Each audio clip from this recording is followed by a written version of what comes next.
अस्सलाम वालेकुम वरहमतुल्लाहि वबरकातुहू। कैसे प्यारे व्यूअर्स, उम्मीद करती हूँ आप सब खैरियत से होंगे। अल्लाह ताला आप सबको जहाँ भी रखे, खुश रखे, आबाद रखे, सुकून में रखे और अपने हिफ्ज़ो अमान में रखे। अल्लाह ताला हम सब की दिली मुरादें पूरी करे, सबको खुशहाल अपने घरों में रखे और सबकी दुनिया और आखिरत उसके लिए बेहतर हो। आमीन सुमा आमीन। जनाबी रसूलुल्लाह सल्लल्लाहु अलैहि वआलिहि वसल्लम की आदत शरीफा थी कि फजर की नमाज पढ़कर अपने असहाबा की तरफ मुतवज्जो होकर फरमाया करते थे कि तुम में से रात को किसी ने कोई ख्वाब तो नहीं देखा? अगर कोई देखता तो अर्ज़ कर दिया करता। आप कुछ ताबीर इरशाद फरमा दिया करते। आदत के मुवाफिक एक बार सबसे पूछा गया कि आप में से किसी ने कोई ख्वाब तो नहीं देखा? तो आपने अर्ज़ किया, आप सल्लल्लाहु अलैहि वसल्लम सब ने अर्ज़ किया कि कोई नहीं देखा। तो आपने फरमाया कि मैंने आज रात एक ख्वाब देखा है कि दो शख्स मेरे पास आए और मेरा हाथ पकड़कर मुझको ज़मीन मुक़द्दस की तरफ ले चले। देखता क्या हूँ कि एक शख्स बैठा हुआ है और दूसरा खड़ा है और उसके हाथ में लोहे का ज़ंबूर है और उस बैठे हुए के कल्ले को यानी उसके जबड़े को, मुंह के जबड़े को इससे चीर रहा है यहाँ तक कि वो नीचे गर्दन तक जा पहुँचता है। फिर वो दूसरे जबड़े को उसी के साथ चीरता है, यानी यही मामला करता है। तो जो उसका पहले वाला जबड़ा चीरा होता है वो जब तक कि दुरुस्त हो जाता है फिर इसके साथ ऐसा ही करता है। तो मैंने पूछा कि ये क्या बात है? तो वो दोनों शख्स बोले, आगे चलो। हम आगे चले, यहाँ तक कि एक शख्स पर गुजर हुआ जो लेटा हुआ है और उसके सर पर एक शख्स हाथ में बड़ा भारी पत्थर लिए खड़ा है और उससे उसका निहायत ज़ोर से उसका सर फोड़ता है। जब वो पत्थर दूर से उठाने के लिए जाता है तो इतने में जब तक वो लौट कर आता है तो उस आदमी का सर पहले जैसा हो जाता है। फिर वो उसको उसी तरफ फोड़ता है।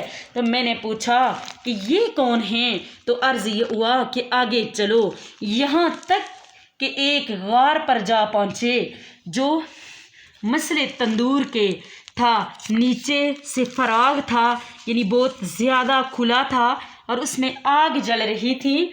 तो उसमें बहुत से नंगे मर्द और नंगी औरतें थी जिसमें आग जल रही थी। उसके साथ वो सब यानी उस आग में जल रहे थे। मैंने पूछा कि ये कौन हैं? तो हुक्म हुआ कि आगे चलो। फिर आगे चले, यहाँ तक कि खून की नहर पर पहुँचे। उसके बीच में एक शख्स खड़ा है और नहर के किनारे एक शख्स खड़ा है और उसके सामने बहुत से पत्थर पड़े हैं और वो नहर के अंदर वाला शख्स नहर के किनारों की तरफ आता है और जिस वक़्त निकलना चाहता है किनारे वाला शख्स उस शख्स के मुंह पर एक पत्थर ज़ोर से मारता है, फिर अपनी पहली जगह पर जा पहुंचता है। फिर जब वो निकलना चाहता है तो इसी तरह पत्थर मार कर उसको हटा देता है। मैंने पूछा ये कौन हैं? हुक्म हुआ कि आगे चलो। यहाँ तक कि हम आगे चले और एक हरे भरे बाग में पहुँचे। उसमें एक बड़ा सा दरख्त है और उसके नीचे एक बूढ़ा आदमी और बहुत से बच्चे बैठे हैं और दरख्त के करीब एक और शख्स बैठा हुआ है। उसके सामने उस शख्स के सामने आग जल रही है और वो उसको धूक रहा है। फिर वो दोनों मुझको चढ़ाकर दरख्त के ऊपर ले गए और एक घर दरख्त के बीच में है, निहायत ही उम्दा तरीन है, इसमें ले गए। मैंने ऐसा घर कभी नहीं देखा। उसमें मर्द, औरतें, बूढ़े, बच्चे सब हैं। फिर से बाहर लाकर ऊपर ले गए। वहाँ एक घर पहले घर से भी ज़्यादा खूबसूरत था, उसमें भी बूढ़े, बच्चे। मैंने उन दोनों शख्सों से कहा कि तुमने मुझको तमाम रात ठहराया, हर कुछ दिखाया, अब मुझे बताएं कि ये सब क्या था? तो उन्होंने अर्ज़ किया कि वो शख्स जो आपने पहले देखा जिसके मुंह के जबड़े चीरे जा रहे थे वो शख्स झूठा था, झूठी बातें किया करता था।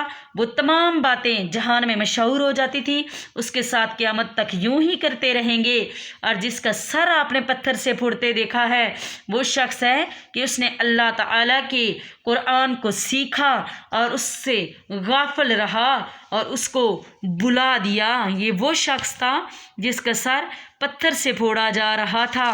پھر عرض کیا کہ اس پر اس نے سوتا رہا اور قرآن پر کوئی عمل نہ کیا، اور قیامت تک اس کے ساتھ یہی معاملہ ہوتا رہے گا۔ اور جن کو آپ نے آگ میں دیکھا وہ زانی لوگ تھے، اور جو آپ نے خون کی نہر دیکھی وہ سود کھانے والے تھے، اور جو درخت کے نیچے آپ نے بوڑھے شخص، عورتیں اور حضرت ابراہیم دیکھیں، یہ حضرت ابراہیم علیہ السلام ہیں، اور ان کے ارد گرد جو بچے دیکھے ہیں وہ لوگوں کی نابالغ اولاد ہے جو دنیا سے رخصت ہو جاتی ہے۔ اور وہ جو آگ دونک رہا تھا وہ مالک دروازہ دوزخ کا ہے، اور پہلا گھر جس میں آپ داخل ہوئے وہ عام مسلمانوں کا ہے، اور یہ دوسرا گھر شہیدوں کا ہے، اور میں جبرائیل ہوں اور یہ میکائیل ہیں۔ اور پھر بولے کہ سر اوپر اٹھاؤ، تو میں نے سر اٹھایا تو میرے اوپر ایک سفید بادل نظر آیا۔ بولے کہ یہ آپ کا گھر ہے۔ میں نے کہا مجھ کو چھوڑو، میں اپنے گھر میں داخل ہوں۔ تو بولے ابھی نہیں، ابھی آپ کی عمر باقی ہے، پوری نہیں ہوئی، اگر پوری ہو چکی ہوتی تو آپ ابھی چلے جاتے۔ سبحان اللہ۔ خواب انبیاء کا وحی ہوتا ہے، تمام واقع سچے ہیں۔ حدیث سے کسی چیزوں کا حال معلوم ہوا ہے کہ اول یہ کہ جھوٹ کی سخت سزا ہے، دوسرا یہ کہ عالم ہو، حافظ قرآن ہو، بے عمل ہو تو اس قرآن کو بلا دے، تیسرا یہ کہ جو زنا کرتے ہیں، چوتھا یہ کہ جو سود کھاتے ہیں۔ خدا سب مسلمانوں کو، سب سننے والوں کو ان کاموں سے محفوظ رکھے، آمین ثم آمین۔ اللہ تعالیٰ ہم سب کو نیک اعمال کی توفیق سے نوازے، اور ہم سب کو اللہ تعالیٰ اپنے آقا علیہ الصلاۃ والسلام کی اتباع کی پیروی کرنے پر پورا لاگو کریں، آمین ثم آمین۔ وآخر دعوانا والحمد للہ رب العالمین۔ السلام علیکم ورحمۃ اللہ وبرکاتہ۔